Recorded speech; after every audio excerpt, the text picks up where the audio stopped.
As the government shutdown heads into its 24th day, that's tomorrow, our state providing funding to keep 2 visitor centers in Rocky Mountain National Park open for you. That funding kicks in tomorrow and will keep the Beaver Meadows and Kawanichi visitor centers open for another week. Colorado's Tourism Office, Department of Natural Resources are splitting the cost of that funding. They say that Rocky Mountain National Park is critical to our economy here.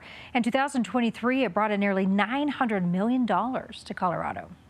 More than a third of Colorado is federal land. Your reporters have been digging into the impacts the shutdown is having all across our state. In Adams County, Gabriela Vidal takes us to the Rocky Mountain Arsenal National Wildlife Refuge, now partially closed. Across more than 20 trails and sprawling wildlife. I was actually very amazed at how big it is and how many animals you get to see. For the first time, Corey Larvey and his family were excited to see the Rocky Mountain Arsenal National Wildlife Refuge. We drive by it all the time, and we always see the buffalo signs, and for once we're like, you know what, we're gonna go check it out. But instead of witnessing the wild, his family was turned away from taking it all in. It's just disappointing having people come up to the building and rather than being greeted by a volunteer, they're turned away by a paper sign. It kind of sucks because it's all shut down because of the government. Vanessa Turk is the executive director of Friends of the Front Range Wildlife Refuges, the nonprofit that supports Rocky Mountain Arsenal.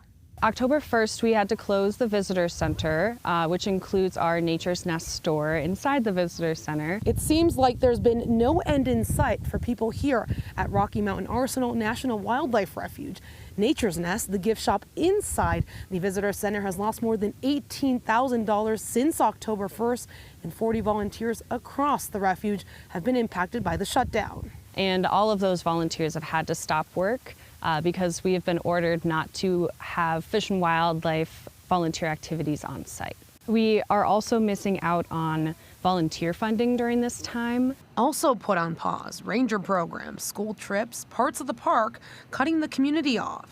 We've been trying to support the mental health of our staff during this time. It's crazy, you don't really think that it would impact you, but like simple stuff like this, like going and adventuring or like trying to see nature, it does kind of really hit you close to home. Still, the community that supports Rocky Mountain Arsenal are hopeful the shutdown won't keep the refuge down. Definitely, we will definitely be back. In Commerce City, Gabriela Vidal covering Colorado First. And Gabrielle is your reporter in Adams County. She wants to hear your story ideas, so send her your tip through cbscolorado.com. You can also call our tips line 303-863-TIPS or email her at yourreporter@cbs.com.